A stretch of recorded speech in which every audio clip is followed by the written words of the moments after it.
மார்கழி மாதம் அதிகாலை குளிரில் போர்வையை இழுத்து போத்தி கொண்டு தூங்கினான் விஜயன். மணி 6. மொபைல் போனில் அலாரம் அடிக்க ஆரம்பித்ததும் அரை கண்களை திறந்து அலாரத்தை அடுத்த 10 நிமிடத்திற்கு காலதாமதப்படுத்திவிட்டு திரும்பவும் தூங்கி போனான். அடுத்த 10 நிமிடங்களில் மனைவி சுகந்தி கையில் காஃபியோடு வந்து அவனை எழுப்பினாள். காஃபியை குடித்துவிட்டு நேராக அப்பாவின் அறைக்கு போனான். அப்பா தூங்கிக் கொண்டிருந்தார். கலைந்திருந்த போர்வையை சரிப்படுத்தி அப்பாவின் தூக்கத்தை கலைக்காமல் போர்வையை போர்த்தி விட்டுவிட்டு வெளியே வந்தான். அவர்கள் இருப்பது 2 படுக்கை அறைகள் கொண்ட வாடகை வீடு.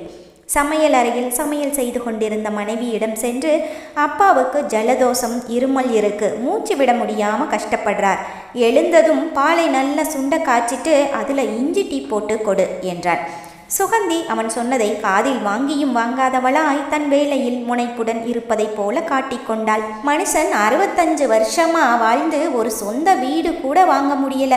இதில் எப்போ பாரு அப்பா புராணம் வேறு. அப்பாவுக்கு அதை செய் இதை செய், ஜலதோஷம், உடல் வலி, மூட்டு வலி என்று கசாயம் வைத்து கொடு, மூலிகை தண்ணீர் கொடு, இஞ்சி டீ போட்டுக்கொடு என்று படுத்தி எடுக்கிறார். கிழவனுக்கு சாப்பாட்டு செலவு, மருந்து செலவுக்கே சம்பாதிக்கிறதுல பாதி வீணாக போகுது.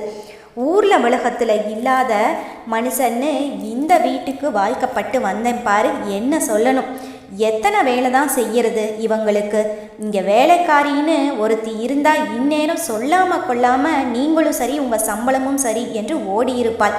என்ன செய்வது, இங்கு நான் தான் சம்பளம் வாங்காத வேலைக்காரி ஒருத்தி இருக்கேனே, எங்கேயும் ஓடவும் முடியாது என்று மனதுக்குள்ளேயே புலம்பிக் கொண்டிருந்தாள் சுகந்தி. காலையில் விஜயன் அலுவலகத்திற்கு கிளம்பினான். அவன் எங்கு வெளியில் சென்றாலும் அப்பாவிடம் சொல்லாமல் செல்வதில்லை. அவன் பள்ளிக்கூடத்தில் படிக்கும்போது அப்பாவிடம் டாட்டா காட்டி சென்ற பழக்கம் இன்றும் தினமும் அலுவலகம் செல்லும் போதும் அப்பா வருகிறேன் என்று சொல்லி செல்வது தொடர்கிறது. விஜி, சாயங்காலம் வரும்போது மூட்டு வலி தைலம் ஒன்று வாங்கிட்டு வாப்பா என்றார் வேதநாயகம். சரிப்பா, வாங்கிட்டு வர்றேன் என்று விஜயன் தன் பைக்கை எடுத்து வெளியே கிளம்ப வந்தபோது சுகந்தி வந்தாள். இன்னைக்கு சாயங்காலம் ஊர்ல இருந்து எங்கள் அப்பாவும் அம்மாவும் வர்றாங்க. ஆஃபீஸ்ல இருந்து வரும்போது கொஞ்சம் ஸ்வீட்ஸும் வெங்காய பக்காடாவும் வாங்கிட்டு வாங்க என்றாள். சுகந்தியின் அப்பா அம்மா வந்தாலே பிரச்சனை தான். அவளின் தலையில் தேவையில்லாமல் எதையாவது புகுத்திவிட்டு சென்று விடுவார்கள். அவளோ ஒரு வாரத்திற்கு பேய் பிடித்தவள் போல் ஆடுவாள் என்று யோசித்து கொண்டே சரி என்று தலையை மட்டும் ஆட்டிவிட்டு தன்னுடைய பைக்கை கிளப்பியவன் எதிரில் வந்து கொண்டிருந்த நடராஜனை பார்த்ததும் பைக்கை நிறுத்தினான். என்ன தம்பி, ஆஃபீஸுக்கு கிளம்பிட்டீங்களா? ஆமாம் நடையா, அப்பா உங்களுக்காகத்தான் காத்துக்கிட்டு இருக்கார். இன்னத்த செய்தித்தாள் வாங்கிட்டீங்களா என்றான். இதோ வாங்கிட்டு வந்திருக்கேன் என்று தன் கையில் வைத்திருந்த தமிழ் தினத்தந்தி நாளிதழை காட்டினார் நடராஜன். சரிங்க நடையா, நேரமாச்சு, நான் கிளம்புறேன் என்று தன் பைக்கை உயிர்ப்பித்து கிளம்பினான். சிறு வயதிலிருந்தே நடராஜனை விஜயன் நடையா என்றுதான் கூப்பிடுவான். நடராஜன் வேதநாயகத்தை கவனித்து கொள்ளும் வேலைக்காரன். அவர் வேலைக்காரன் மட்டுமல்ல, அவரின் நண்பனும் கூட. வேதநாயகத்திற்கு 68 வயது ஆகிறது. நடராஜன் அவரை விட 5 வயது இளையவர். விஜயன் 10 வயது இருக்கும்போது வேதநாயகன் கிராமத்தை விட்டு சென்னைக்கு அவனை கூட்டிக் கொண்டு வந்தார். விஜயன் பிறந்தவுடன் அவனுடைய அம்மா இறந்து விட்டதாக அவனிடம் அப்பா கூறியிருக்கிறார். வேதநாயகம் சென்னைக்கு கிளம்புகிறார் என்றதும் அவர் கிராமத்து வீட்டில் வேலை செய்து கொண்டிருந்த நடராஜன், நானும் ஐயாவோட சென்னைக்கு போகிறேன் என்று கிளம்பிவிட்டான். நடராஜன் அனாதை என்பதால் அவனை வேண்டாம் என்று தடுக்க அங்கு யாரும் இல்லை. அன்றிலிருந்து வேதநாயகத்துடனே இருந்து அவனுக்கும் விஜயனுக்கும் தேவையானதை எல்லாம் கவனித்து கொண்டார். நடராஜன் காலையில் 8 மணிக்கு வந்தால் மதியம் 1 மணி வரை அப்பாவை கவனித்துக் கொள்வார். பின்பு ஒரு பங்களாவில் 2 மணியிலிருந்து இரவு 8 மணி வரை வாட்ச்மேனாக வேலை செய்கிறார்.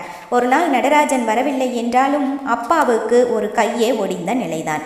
நடராஜன் இருப்பதினால் வேதநாயகத்தை பற்றிய கவலை பெரிதாக இல்லை விஜயனுக்கு. அவரே அப்பாவை கழிவறைக்கு கூட்டிச் செல்வது, குளிக்க உதவி செய்வது, மூட்டு வலிக்கு எண்ணெய் தேய்த்து விடுவது என்று எல்லா வேலைகளையும் செய்வார். விஜயனுக்கு திருமணமாகி சுகந்தி வீட்டிற்கு வருவதற்கு முன்பு வரை அவர்கள் இருவரும் சாப்பிட்டது நடராஜனின் சமையல்தான். சுகந்தி வந்த பிறகு நடராஜனை சமையலறைக்குள் வரவேண்டாம் என்று தடுத்து விட்டாள். நடையாவை சமையலறைக்குள்ள வரவேண்டாம்னு சொன்னியாமே, அவர் சமைச்சு போட்டு வளர்ந்த உடம்பு தான் இது, தெரியுமா என்று மனைவியை சத்தம் போட்டான் விஜயன். அவர் சமையலறைக்கு வந்தால் நான் சமைக்க மாட்டேன் என்று சுகந்தி சொன்னாள். விஜி தம்பி, இத்தனை நாள் வீட்டில் நம்ம 3 பேரும் ஆம்பிள்ளைங்க இருந்தோம். இப்போ தான் இந்த வீட்டுக்கு ஒரு மகாலட்சுமி வந்தாச்சே, இனிமே சமையலறையில் எனக்கு என்ன வேலை, இனிமே நான் ரெஸ்ட் எடுத்துக்கிறேன் என்று நடராஜன் கூறவும் சரி என்று எதுவும் பேசாமல் விட்டுவிட்டான் விஜயன். நடராஜனுக்கு திருமணமாகி ஒரு மகள் இருக்கிறாள். அவள் பெயர் மல்லிகா. மல்லிகாவின் பள்ளி படிப்பிலிருந்து இப்போது படிக்கும் நர்சிங் டிகிரி வரை எல்லாமே வேதநாயகம் படிக்க வைத்ததுதான். அதனால் நடராஜன் மட்டுமல்லாது அவர் மனைவி மற்றும் மகளுக்கும் வேதநாயகத்தின் மேல் பெரிய மரியாதை வைத்திருந்தார்கள். அன்று மாலை சுகந்தி கூறியது போலவே இனிப்புகளையும் வெங்காய பக்கோடாவையும் வாங்கி கொண்டு வந்தான் விஜயன். வீட்டை அடைந்ததும் வாசலில் 2 ஜோடி செருப்புகள் இருந்தது. விஜயனின் மாமனாரும் மாமியாரும் வந்துவிட்டார்கள். தன் மகளிடம் அவர்கள் இருவரும் பேசும் பேச்சு குரல் கேட்டது. அவர்கள் பேசிக்கொண்டிருந்தது வேதநாயகத்தை பற்றித்தான். அவரை எங்காவது ஒரு முதியோர் இல்லத்தில் விட்டுவிட வேண்டியது தானே என்று சுகந்தியின் அம்மா கேட்டுக்கொண்டிருந்தார். விஜயன் உள்ளே நுழைந்ததும் அவர்கள் மூவரும் அமைதியானார்கள். தன் மாமனாரும் மாமியாரும் அவ்வப்போது வரும்போதெல்லாம் இந்த மாதிரி சுகந்தியை மூளைச்சலவை செய்வது ஒன்றும் புதிதல்ல. வாங்க மாப்பிள என்று மாமனார் சொல்லவும் அவர் பக்கத்தில் உட்கார்ந்திருந்த சுகந்தியின் அம்மா எழுந்து சுகந்தி பக்கத்தில் போய் நின்று கொண்டார். காலையில் எல்லாம் விஷக்குளிர், மத்தியானத்துக்கு மேலே வெயில் மண்டையை பிளக்குது. இந்த சென்னை கிளைமேட் ரொம்ப கஷ்டமாப்பில்லை என்று வேறு எதுவும் பேசுவதற்கு இல்லை என்பதால் சென்னை கிளைமேட் பற்றிய பேச்சை ஆரம்பித்தார் மாமனார். இது விஜயனுக்கு நன்றாகவே தெரிந்தது. மாப்பிள்ளை வெயிலில் களைச்சு போய் வந்திருக்கார், போய் ஜூஸ் போட்டு கொண்டு வந்து கொடுமா என்றார் மாமியார். மாமனார் பக்கத்தில் வந்து உட்கார்ந்து தான் வாங்கி வந்திருந்த தின்பண்டங்களை மனைவியிடம் கொடுத்தான் விஜயன். அத்தை, மாமா நல்லா இருக்கீங்களா, எப்போ வந்தீங்க என்றார். நாங்கள் மதியமே வந்துட்டோம் மாப்பிள்ளை என்றார் சுகந்தியின் அப்பா. சுகந்தி அவர்கள் மூவருக்கும் தட்டில் பலகாரத்தையும் பக்கோடாவையும் வைத்து எடுத்து வந்து கொடுத்தாள். தட்டை கையில் வாங்கிய விஜயன், அப்பாவுக்கு கொடுத்துட்டியா என்றார். இல்லை, அவருக்கு எண்ணெய் பதார்த்தங்கள் ஒத்துக்கொள்ளாது என்று சமாளித்தாள். பரவாயில்லை, ஒன்றுமாகாது, வெங்காய பக்கோடா அவருக்கு மிகவும் பிடிக்கும், அவருக்கும் கொடு என்றான் விஜயன் சற்று ஊரத்த குரலில். அதற்குள் சுகந்தியின் அப்பா, நிறைய சாப்பிட்டாதாமா கஷ்டம், கொஞ்சமாக கொடு, ஒன்றும் தப்பில்லை என்று நிலைமையை சமாளிக்க முயற்சி செய்தார். சரி மாமா, நீங்கள் சாப்பிடுங்கள், நான் ஃப்ரெஷ் ஆகிட்டு வந்துடுறேன் என்று பலகாரங்களை சாப்பிடாமல் தட்டை அப்படியே வைத்துவிட்டு தன் அறைக்கு சென்று விட்டான். தன் மகளை பார்க்க வந்திருக்கும் மாமனாரும் மாமியாரும் வரும்போதெல்லாம் உடல்நிலை சரியில்லாத வேதநாயகத்தை ஹோமில் சேர்த்து விடுவது பற்றிய பேச்சை கண்டிப்பாக பேசுவார்கள். அதற்கு காரணம் சுகந்தி அவர்களுக்கு ஃபோன் செய்து, எனக்கு கஷ்டமாக இருக்கிறது, என்னால் முடியவில்லை, அவர் எப்போதும் அப்பா அப்பா என்று நோயை பற்றிய சிந்தனையிலும் மருந்து மாத்திரைகள் வாங்கி கொடுப்பதிலும் மனதை செலுத்துகிறார். அதனால் என்னிடம் சந்தோஷமாக சிரித்து பேசுவதே கிடையாது. ஏதோ வீடு சாவு வீடு போல் இறுக்கமாக இருக்கிறது, நீங்கள் வந்து அவரிடம் பேசுங்கள் என்று வரச் சொல்லி இருக்கிறார். இது அவர்கள் ஒவ்வொரு முறை வீட்டிற்கு வரும்போதும் நடக்கக்கூடிய விஷயம்தான். ஆனால் ஒவ்வொரு முறையும் விஜயன் தன் அப்பாவின் மேல் வைத்திருக்கும் பாசம்தான் வென்றது. முகம் கழுவி உடை மாற்றிக்கொண்டு அப்பாவுக்கு வாங்கி வந்திருந்த மூட்டு வலி தைலத்தை எடுத்துக்கொண்டு அப்பாவின் அறைக்குள் நுழைந்தான் விஜயன். அறை இருட்டாக இருந்தது. அப்பா என்று அழைத்தவாறே விளக்கை போட்டான். நடராஜன் அறையை தினமும் பினாயில் போட்டு சுத்தமாக துடைத்து விடுவார். பினாயில் வாசனையும் அதோடு அப்பாவின் மருந்துகளின் வாசனையும் சேர்ந்து அறையில் ஏதோ ஒரு ஆஸ்பத்திரியில் இருப்பதைப் போல உணர்வு உண்டானது. அப்பா படுத்திருக்கும் கட்டிலுக்கு எதிர்ப்புறத்தில் அப்பா, நான், நடராஜன் மூவரும் 15 வருடங்களுக்கு முன்பு மகாபலிபுரம் போன போது சேர்ந்து எடுத்துக்கொண்ட புகைப்படம். அப்பா அவ்வப்போது அதை ரசித்து பார்த்து கொண்டிருப்பார். அப்பா, இந்தாங்க நீங்கள் கேட்ட மூட்டுவலி தைலம் என்று கையில் கொடுத்தான். என்னப்பா இன்னைக்கு சீக்கிரமாகவே வந்துட்ட? ஆமாப்பா, இன்னைக்கு வேலை கொஞ்சம் சீக்கிரமாக முடிஞ்சிருச்சு, அதான் வந்துட்டேன். அப்பா, தைலத்தை நானே தேய்ச்சி விடட்டா என்றான். வேண்டாம்ப்பா, உன் கையெல்லாம் பிசு பிசுன்னு எண்ணெய் பிடிச்சிக்கும், சோப்பு போட்டு கழுவினாலுமே சாப்பிடும்போது வாசனை வரும். நாளைக்கு நடராஜன் வந்ததும் தேய்ச்சி விட சொல்கிறேன். பரவாயில்லப்பா, நான் தேய்ச்சி விடுறேன் என்றவனின் கைகளை பிடித்து தன் கைகளுக்குள் சேர்த்து வைத்து கொண்டார். இப்போ ஒன்றும் வழி இல்லைப்பா, வேண்டாம். சிறிது நேரம் மௌனமாக இருந்த விஜயன், அப்பா, இந்த வேலையில் இன்க்ரிமெண்ட்டே இல்லை, அதான் நான் இந்த வேலையை விட்டுட்டு வேற ஒரு நல்ல வேலை தேடலாம்னு இருக்கேன். நல்ல வேலை தேடுப்பா, தப்பில்லை. ஆனால் இதை விட நல்ல வேலை கிடைச்ச பிறகு இந்த வேலையை விடு, அதுதான் புத்திசாலித்தனம் என்றார். விஜயன் எந்த ஒரு முடிவையும் எடுக்கும் முன்பும் அப்பாவை கேட்டுத்தான் செய்வான். அவர் கூறும் புத்திமதிகள் 100% சரியாக இருக்கும். அப்பா, நான் போய் காஃபியும் சாப்பிட ஏதாவது கொண்டு வர்றேன் என்று சென்றவன் அடுத்த 5 நிமிடத்தில் ஒரு கப் காப்பியும் ஒரு தட்டில் வெங்காய பக்கோடாவையும் கொண்டு வந்தான். சுகந்தியிடம் கூறி அரை மணி நேரத்திற்கு மேல் ஆகிவிட்டது. நல்ல நாளிலேயே அப்பாவுக்கு செய்யும் வேலைகளை நேரம் கடத்துவாள். அதிலும் அவளுடைய அப்பா அம்மா வேறு வந்திருக்கிறார்கள். இனி சொல்லவே வேண்டாம். ஒரே ஒரு பக்கோடாவை எடுத்துக்கொண்டு எனக்கு போதும்பா, நீ சாப்பிடு என்று சொல்லிவிட்டு காஃபியை எடுத்து குடித்தார். அறையில் இருந்த சிறிய தொலைக்காட்சி பெட்டியில் பழைய பாடல்களை போட்டுவிட்டான் விஜயன். கண்மூடி பாடல்களை கேட்டுக்கொண்டே ஆங்காங்கே உடன் சேர்ந்து பாடிக்கொண்டு தன்னை மறந்து போனார் வேதநாயகம். விஜயனும் பக்கத்தில் இருந்த நாற்காலியில் உட்கார்ந்தான். பாட்டோடு சேர்ந்து பழைய நினைவுகளையும் அசை போடத் தொடங்கினான் அவன். அந்த சென்னைக்கு போகும் ரயிலை பிடிக்க அதிகாலை 6 மணிக்கு ஊரிலிருந்து கிளம்பும் அந்த ஒற்றை பஸ்ஸை பிடித்து ரயில் நிலையம் வந்து சேர்ந்தனர் மூவரும். ஏண்டா நடராஜா, நீ ஊர்லேயே இருந்திருக்கலாமில்ல, எனக்குத்தான் தலைவிதி, ஊரை விட்டு வரணும், நீ ஏண்டா கஷ்டப்படணும் என்று அப்பா கேட்க, சின்னையா, நீங்கள் இருக்கிற இடத்துல தான் நானும் இருப்பேன். தாயில்லா குழந்தை விஜயனை வச்சுக்கிட்டு ஊரு பேர் தெரியாத இடத்துல போய் நீங்கள் கஷ்டப்படும் போது நான் மட்டும் ஊரில் சொகுசாக இருக்க முடியுமா என்றான் நடராஜன். சொன்னா நீ கேட்கவா போற என்று புன்னகைத்தார் அப்பா. சின்னையா காலையில் சீக்கிரமே கிளம்பினது, பசிக்குமேனு ராத்திரி சோத்த புளி ஊற்றி கிளறி கொண்டு வந்திருக்கேன், வாங்க ரயில் வர்றதுக்குள்ளே 3 பேரும் சாப்பிட்டுடுவோம் என்று தான் கொண்டு வந்திருந்த கட்டிச்சோற்றை பிரித்து ஊறுகாய் வைத்து கொடுக்க பசியோடு இருந்த வேதநாயகமும் விஜயனும் ஒரு பருக்கை கூட மீதம் வைக்காமல் சாப்பிட்டு முடித்தார்கள். சென்னைக்கு ரயிலேறி வந்து பிழைப்புக்கு என்ன செய்வது என்று தெரியாமல் கிடைத்த வேலைகளை எல்லாம் செய்து எப்படியோ ஒரு சிறிய வீட்டை வாடகைக்கு பிடித்து மூவரும் தங்கினார்கள். அங்கு இங்கு என்று அலைந்து திரிந்து வேதநாயகத்திற்கு கார் மெக்கானிக் செட்டில் வேலை கிடைத்தது. நடராஜனுக்கு ஒரு துணி கடையில் இரவு நேர வாட்ச்மேனாக வேலை கிடைத்தது. இருவருக்கும் கிடைக்கும் சம்பளம் அவர்களின் சாப்பாட்டு செலவு, வீடு வாடகை மற்றும் விஜயனின் பள்ளிக்கூட செலவுக்கு போதுமானதாக இருந்தது. கிராம சூழலில் வளர்ந்ததால் விஜயனுக்கு சென்னை வாழ்க்கைக்கு பழகிக்கொள்ள சற்று சிரமமாகத்தான் இருந்தது. ஏன்பா நம்ம ஊரை விட்டுட்டு இங்கே வந்தோம், இந்த ஊர் நல்லாவே இல்லை, நம்ம திரும்பவும் நம்ம ஊருக்கே போயிடலாம் என்று விஜயன் அழுவான். ஏன்பா என்ன ஆச்சு, இந்த ஊருக்கு என்ன குறைச்சல் என்று வேதநாயகம் கேட்டபோது, இந்த பள்ளிக்கூடத்தில் யாருமே என்கிட்ட பேச மாட்டேங்கிறாங்க, எல்லாருமே என்னை கேலி பண்ணி சிரிக்கிறாங்க, இங்கே நம்ம ஊர் பள்ளிக்கூடம் மாதிரி இல்லை, அங்கே என்னோட நண்பர்கள் நிறைய பேர் இருந்தாங்க என்றான். எல்லாம் போக போக சரியாயிரும், இங்கே பள்ளிக்கூடத்தில் நீ புதுசாக சேர்ந்துருக்க இல்லை, அதான் அப்படி இருக்குது, 1 மாதம் போனால் எல்லாருமே உனக்கு நண்பர்கள் ஆயிடுவாங்க என்று கூறி விஜயனை சமாதானப்படுத்தினார் வேதநாயகம். அடுத்த நாள் வேதநாயகம் விஜயனை கூட்டிக் கொண்டு பள்ளிக்கூடம் வந்தார். விஜயன் படிக்கும் 5ஆம் வகுப்பு ஆசிரியரை பார்த்தார். பையன் வகுப்பில் புதுசாக சேர்ந்திருக்கிறான், கொஞ்சம் பயந்த சுவாபம் என்றார். ஒரு பிரச்சனையும் இல்லை, நான் பார்த்துக்கிறேன் என்றார் ஆசிரியர்.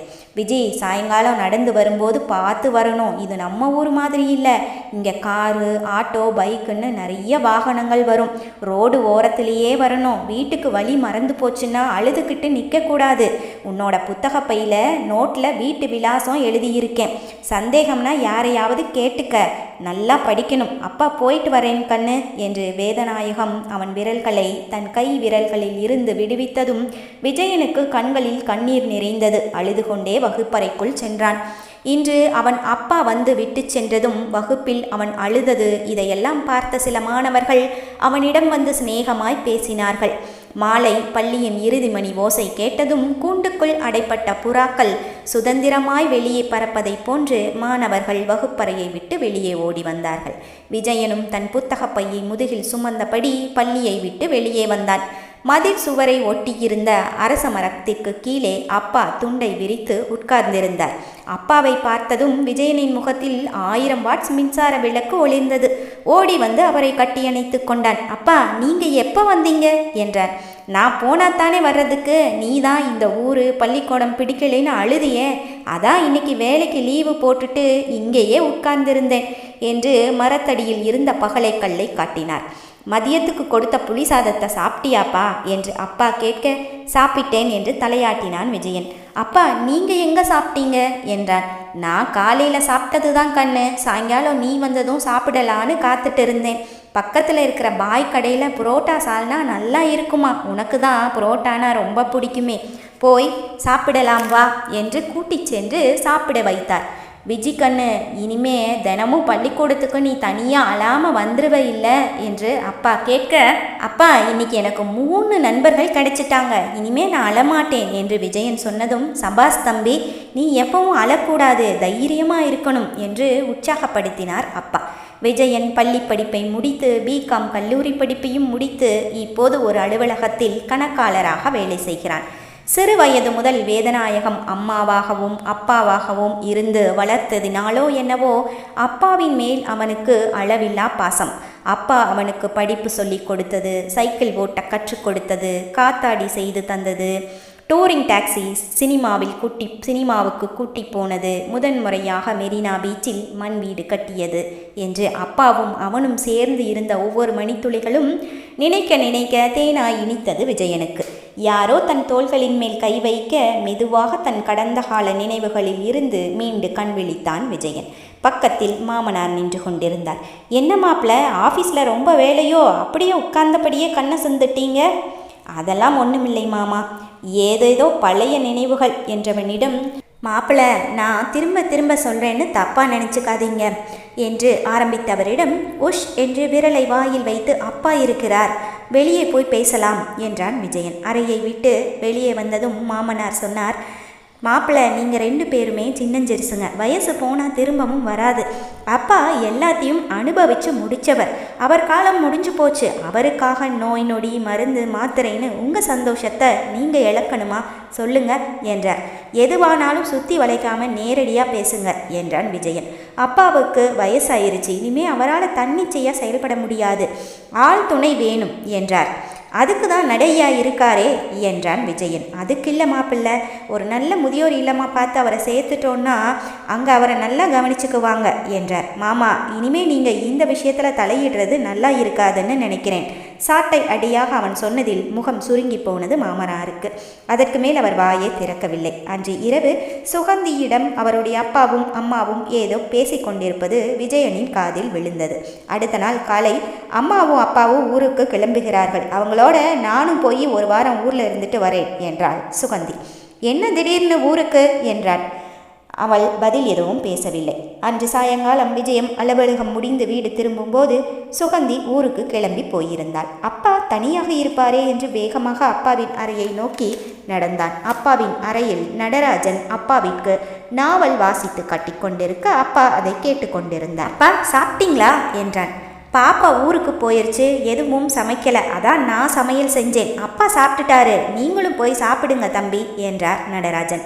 நடையா, நீங்கள் மதியம் டியூட்டிக்கு போகலையா என்றான்.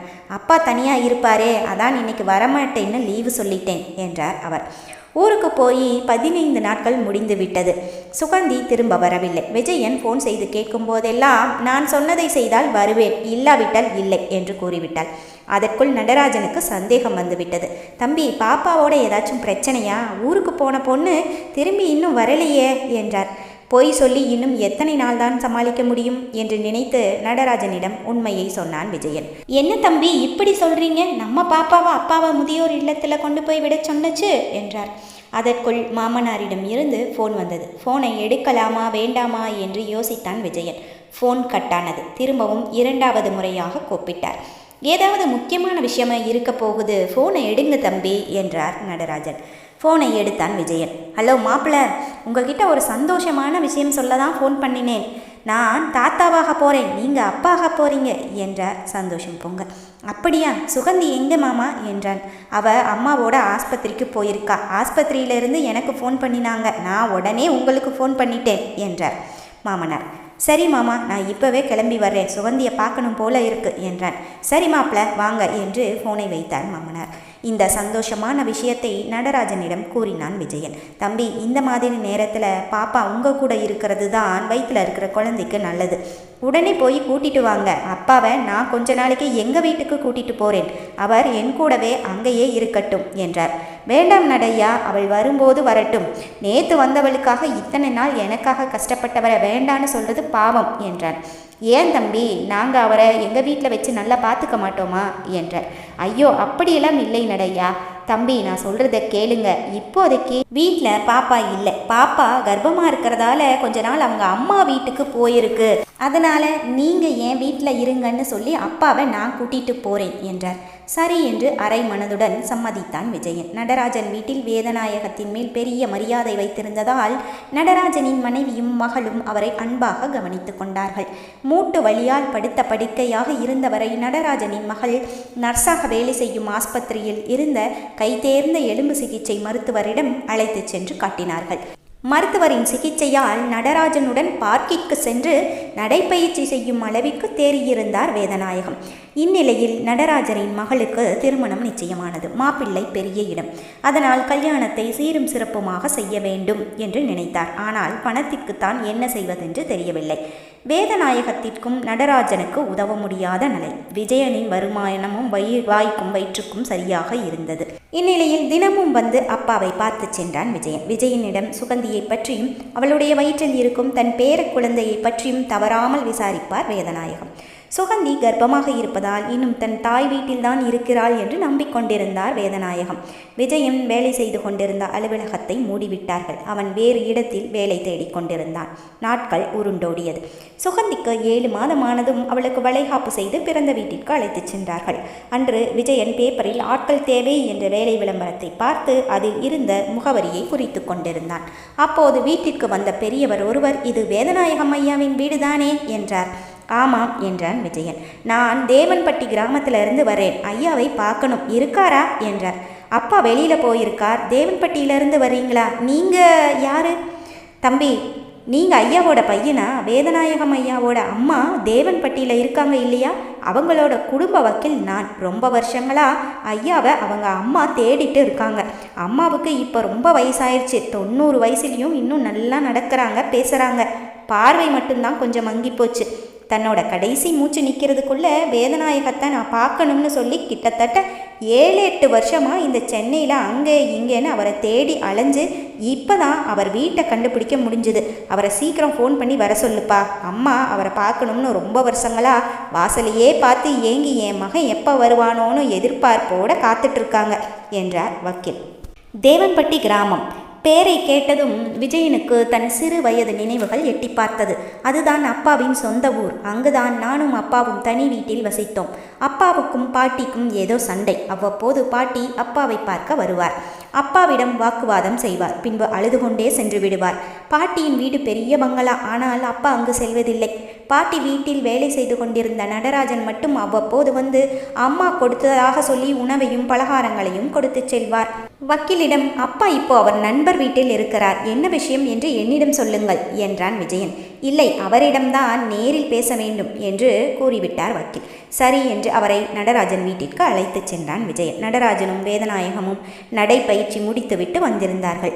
அப்பா, இவர் உங்களை பார்க்க தேவன்பட்டி கிராமத்திலிருந்து வந்திருக்கார் என்றான் விஜயன்.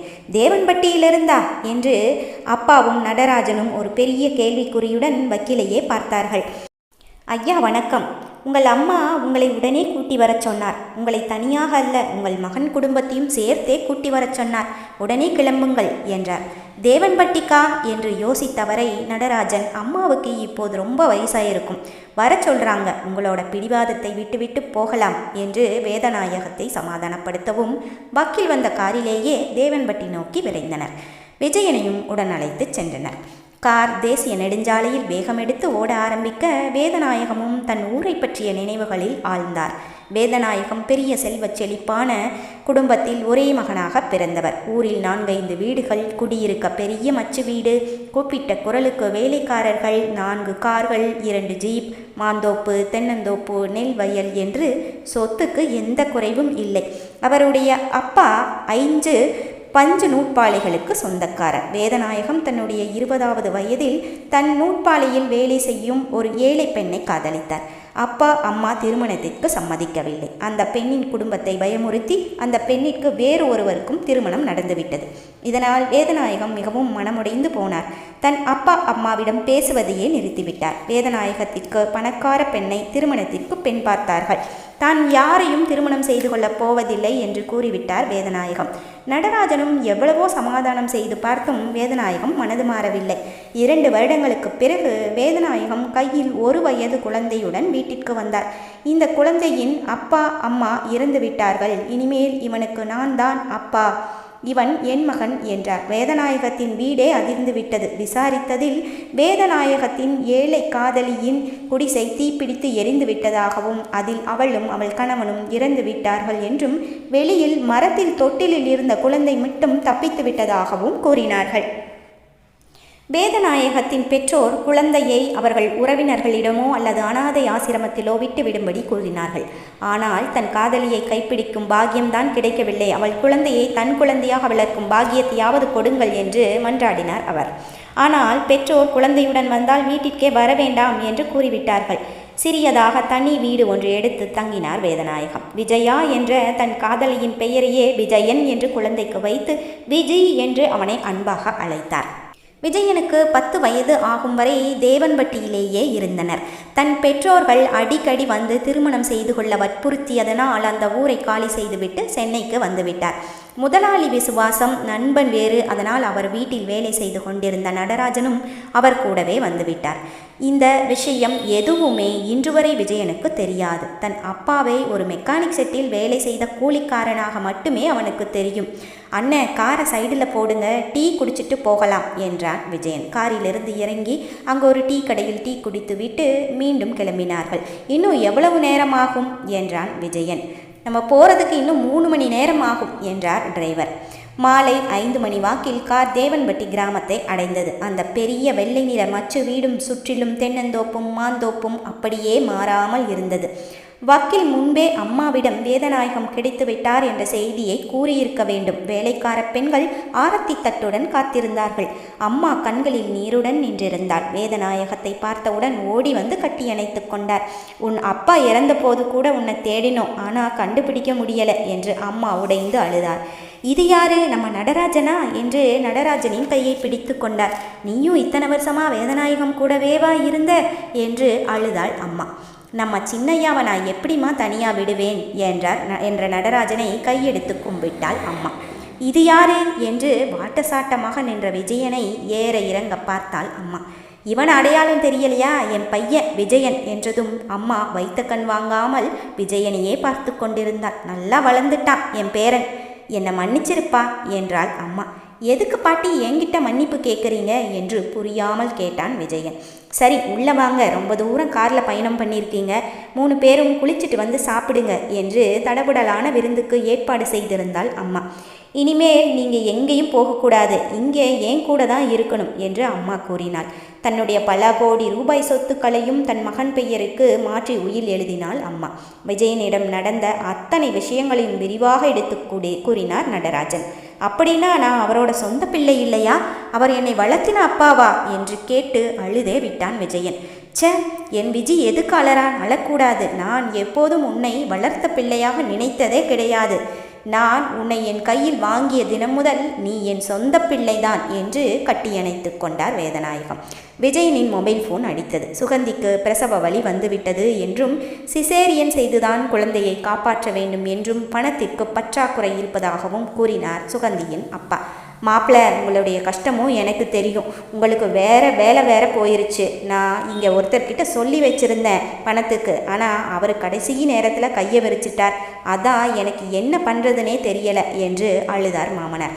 விஷயம் தெரிந்ததும் விஜயனின் பாட்டி, ஓ விஜயனுக்கு கல்யாணம் ஆயிருச்சா, எனக்கு கொள்ளு பேரன் பிறக்க போறானா, சபாஸ் என்று கூறிவிட்டு 2 கட்டு 500 ரூபாய் நோட்டுகளை எடுத்து அவன் கையில் கொடுத்து, சீக்கிரம் ஆஸ்பத்திரிக்கு போ, வரும்போதும் உன் மனைவி குழந்தையையும் இங்கேயே அழைச்சிட்டு வந்துடு, இந்த குடும்பத்தின் வாரிசு இங்குதான் வளரணும் என்றார். என் பேரன் பிறந்த நேரம் நம்ம எல்லாருடைய கஷ்டமும் தீர்ந்து போச்சு என்று பெருமைப்பட்டார் வேதநாயகம். ஆஸ்பத்திரிக்கு சென்ற விஜயன் பணத்தை கட்டினான். சுகந்திக்கு ஆண் குழந்தை பிறந்தது. நடந்த விஷயத்தை சுகந்தியிடமும் அவளுடைய அப்பா அம்மாவிடமும் கூறினான். என்ன வேதநாயகம் 8 பட்டிக்கும் பெரிய பணக்காரரா என்று சுகந்தியின் அப்பாவும் அம்மாவும் திறந்தவாய் மூடாமல் ஆச்சரியப்பட்டு விஜயன் சொன்னதையே கேட்டுக்கொண்டிருந்தனர். என்ன மாமா கோடீஸ்வரரா, இத்தனை நாள் அவர் ஏன் யார்கிட்டமும் இதை சொல்லவே இல்லை? அவர் உங்களை தத்து எடுத்து வளர்த்தாரா? என்னால் நம்பவே முடியலையே. தன் சொந்த பிள்ளையை விட ஒரு படி மேலே அல்லவா உங்களை வச்சிருந்தாரு. இனிமே அவருக்கும் நமக்கும் சம்பந்தம் இல்லை, அப்படிதானே? நான் அவரை மிகவும் தரக்குறைவாக நடத்திவிட்டேன். அவரிடம் நான் மன்னிப்பு கேட்க வேண்டும் என்றாள் சுகந்தி. நீயும் உன் பெற்றோரும் அவரை முதியோர் இல்லத்தில் சேர்க்க சொன்ன விஷயமெல்லாம் அவருக்கு தெரியவே தெரியாது. நீ கர்ப்பமாக இருக்கிறதால நடராஜன் வீட்டில் சிறிது நாட்கள் இருப்பதாக அவர் நினச்சிக்கிட்டு இருக்கார். அப்பா அவரிடம் நீ மன்னிப்பு கேட்கிறேன் என்ற பெயரில் ஏதாவது உளறி அவர் மனதை காயப்படுத்தி விடாதே. இனிமேலாவது அவரை உன் பெற்ற தந்தையைப் போல் நினைத்து அன்பாக நடந்து கொள் என்றான் விஜயன். என்னது இனிமேலா? நாம் இனிமேல் அவருடன் தான் இருக்கப் போகிறோமா என்று கேட்டுவிட்டு தன் குழந்தைக்கு கிடைத்த பணக்கார வாழ்க்கையை நினைத்து சந்தோஷப்பட்டாள் சுகந்தி. நடராஜனின் மகளின் திருமணத்தை வேதநாயகமே முன்னின்று நடத்தி வைத்தார். நடராஜனின் மாப்பிள்ளைக்கு பெரிய கம்பெனி ஒன்றில் வேலையும் ஏற்பாடு செய்து கொடுத்தார். மாமா, நான் ஏதாவது தவறாக பேசியிருந்தா என்னை மன்னித்து விடுங்கள் என்று மன்னிப்பு கேட்டாள் சுகந்தி. மன்னிப்பா? எதுக்குமா? நான் கொஞ்சம் விளையாட எனக்கு பேரனை பெற்று கொடுத்துருக்கிறது நீதான். நான் தான் அதுக்கு உனக்கு நன்றி சொல்லணும் என்றார் வேதநாயகம் மனது நிறைந்த பூரிப்புடன். நடராஜனின் மகளின் திருமணத்திற்கு பிறகு தனியாக இருந்த நடராஜனும் அவர் மனைவியும் வேதநாயகம் குடும்பத்தினருடனே தேவர்பட்டிக்கு வந்து சேர்ந்து விட்டனர். பல வருடங்களாக ஆட்கள் இல்லாமல் நிசப்தமாக இருந்த தேவன்பட்டி மச்சு வீடு இப்போது பேச்சும் சிரிப்பும் குழந்தையின் விளையாட்டுமாய் கலகலப்பாகி போனது. நல்லவங்களை கடவுள் சோதிப்பான், ஆனால் கைவிட மாட்டான் என்று நடராஜன் மனதுக்குள் நினைத்து கொண்டான்.